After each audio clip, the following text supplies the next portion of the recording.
الشيبي يوافق على الرحيل للزمالك مجانا حبا في جماهير الزمالك. ها؟ الشيبي هيروح الزمالك مجانا حبا فيك وجماهير الزمالك. راجل يا شيبي، راجل يا شيبي، راجل يا شيبي، راجل يا شيبي. وماله حبيبي، وماله يا حبيبي. السلام عليكم ورحمة الله وبركاته. فيديو جديد من اخوكم جو. جماهير الزمالك وما زالت العقلية زي ما هي، مع ان انا والله يعني عامل الفيديو كنت عايز اطلع اشكر فيهم من تعاقد النادي مع شركة كوكاكولا. كان موقف مشرف الصراحة، واعتراضهم كان اعتراض مشرف لانه يعني الاهلي كان معذور لانه كان قبل 7 اكتوبر تعاقده. انما انت يا دار الزمالك إيه المبرر ليك؟ ودي شركة بتعترف صراحة ان هي بتدعم اللي ما يتسموا الله ينتقم منهم. فايه المبرر؟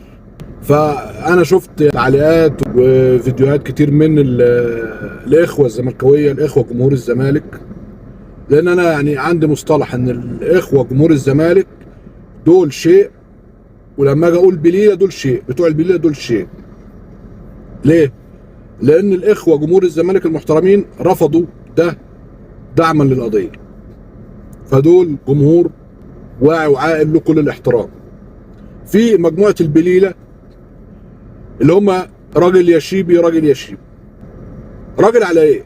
وهل هو نازل امبارح في من الاستاد عشان خاطر ياخد اللقطه؟ على فكره زي ما يكون هو عارف، تخيل هو عارفكم، عارف عقليتكم رايحه فين، نازل من الاستاد من السلم قصادكم وعارف ومتاكد ان هتنادوا عليه. راجل على ايه الشيبي؟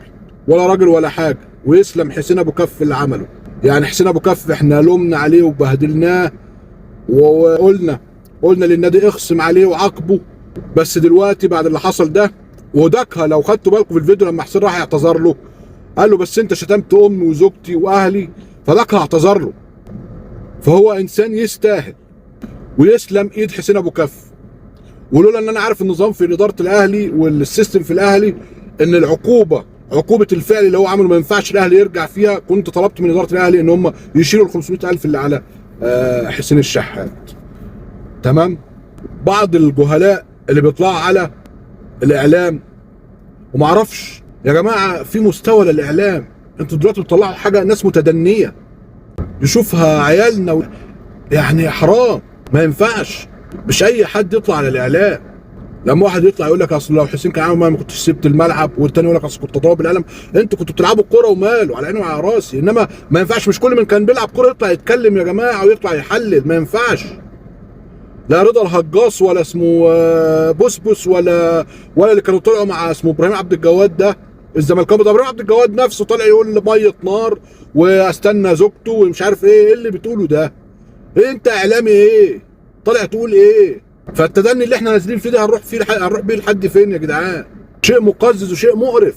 التانيين اللي بيقول لك الاهلي استفاد من التحكيم، الجهلاء برضه اللي بيطلعوا على الاعلام يقول لك الاهلي استفاد من التحكيم. يا عم الجاهل، يا عم الاهطل، يا عم الكاره للاهلي. الاهلي لو بيستفاد من التحكيم، مين اللي طلب حكام اجانب في ال4 ماتشات؟ ماتشين بيراميدز والزمالك المصري، مين اللي طلب؟ مين اللي دفع؟ الاهلي. والناس اللي بتقول لك ان بيراميدز دفع فلوس حكام الماتش الثاني، لا يا حبيبي، لا يا حبيبي، لا يا روح خالتك، الاهلي هو اللي دافعها. الاهلي هو اللي دافعها. فمش عايزين استظراف واستهبال. انت بتكره الاهلي وماله، اكره الاهلي، بس ما تطلعش تطلع قرفك وعقدك على شاشات التلفزيون وجهلك وتخلفك على شاشات التلفزيون. ايه التخلف ده؟ يقول لك الاهلي استفاد بيكسب بالتحكيم. انا الحكم اجنبي يا حبيبي، الحكم مرتشي، روح اتهم اتحاد الكوره ولا روح اتهم لجنه التحكيم ومال وارفع عليهم قضيه. بالعكس انا ادعمك. واذا انت راجل اتهم الاهلي صراحه بالرشوه. اتمنى الاهلي يمنعك من الظهور على الاعلام، يمنعك من الظهور على الشاشات خالص. ايه كميه التفاهه دي؟ مش عارف انا يعني. تقول التحكيم انا اللي مظلوم من التحكيم، وانا اللي بدفع بطلب حكام اجانب. والكور اللي انت تيجي تقول دي ضربه جزاء ومش ضربه جزاء، يا حبيبي انت مش بتفهم، انت ما بتفهمش اصلا. يعني كلامك ملوش لازمه، ملوش داعي. ممكن تبقى ضربه جزاء او ما تبقاش، انما مش انت اللي تحكم على الكوره، انت جاهل.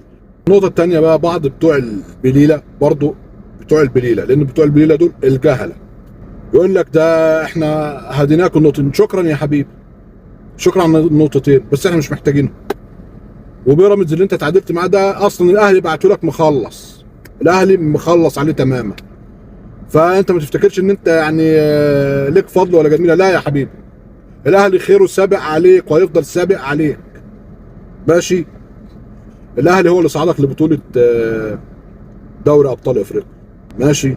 وحتى الاهلي لو ما صعدكش، الاهلي هو لعبه ده، حتى لو لعب واتغلب او لعب وغلب، ده لعب الاهلي. فانت ما تجيش تعد جمال يا حبيبي، وجمالك دي تشربها، تبلها وتشرب ميتها، تحطها في ورقه وتبلها وتشرب ميتها. ماشي.